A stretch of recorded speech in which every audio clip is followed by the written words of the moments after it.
Qui n'a jamais goûté au petit déjeuner ou aux 4 heures ce genre de préparation industrielle qu'on appelle en italien parfois petite noisette, la pâte à tartiner?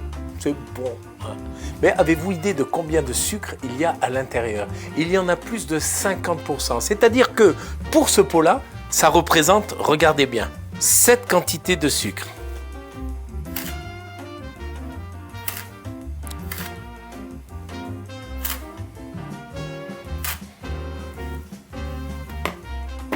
Pas mal, non?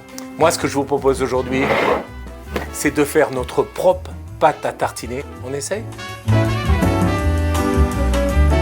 Dans un premier temps, on va torréfier les noisettes, c'est-à-dire qu'on va les mettre sur une plaque, au four, à une température de 190 degrés pendant environ 15 minutes. Ça va faire sortir les arômes des noisettes, les arômes naturels, et puis ça va aussi préparer la matière grasse, l'huile naturelle contenue dans les noisettes pour le travail qu'on va effectuer ensuite. Pendant ce temps-là, on va peser ces ingrédients. Une pincée de sel, un petit peu de vanille, un peu de sucre, du lait d'amande, mais vous pouvez prendre du lait normal, de la poudre de cacao, les noisettes bien sûr qui sont au four, et un petit peu d'huile aussi pour amener un petit peu de rondeur. N'hésitez pas à bien torréfier vos noisettes, parce que c'est ce qui va faire sortir le goût de la noisette pendant la préparation. On va les moudre en 2 fois, parce que j'ai trop de masse sinon. Je vais ajouter la moitié des ingrédients.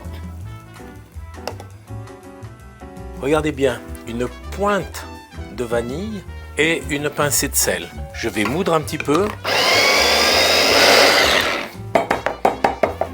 Je vais réaliser la même chose avec l'autre partie de la recette, des ingrédients. Et après, je vais tout mélanger et essayer d'affiner ma pâte. Voilà.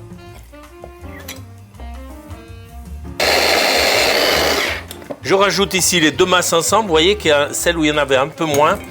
La pâte à tartiner est quasiment prête. Mais on va rajouter dedans un tout petit peu d'huile. Prenez une huile assez neutre au niveau du goût, mais prenez une huile de bonne qualité pour donner un peu d'onctuosité à notre préparation.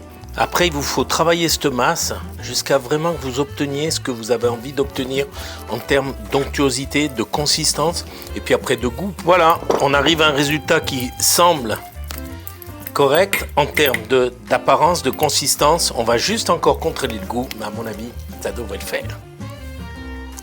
C'est pas mauvais. Et voilà, il n'y a plus qu'à fignoler le remplissage pour que l'illusion soit parfaite. Bonne dégustation.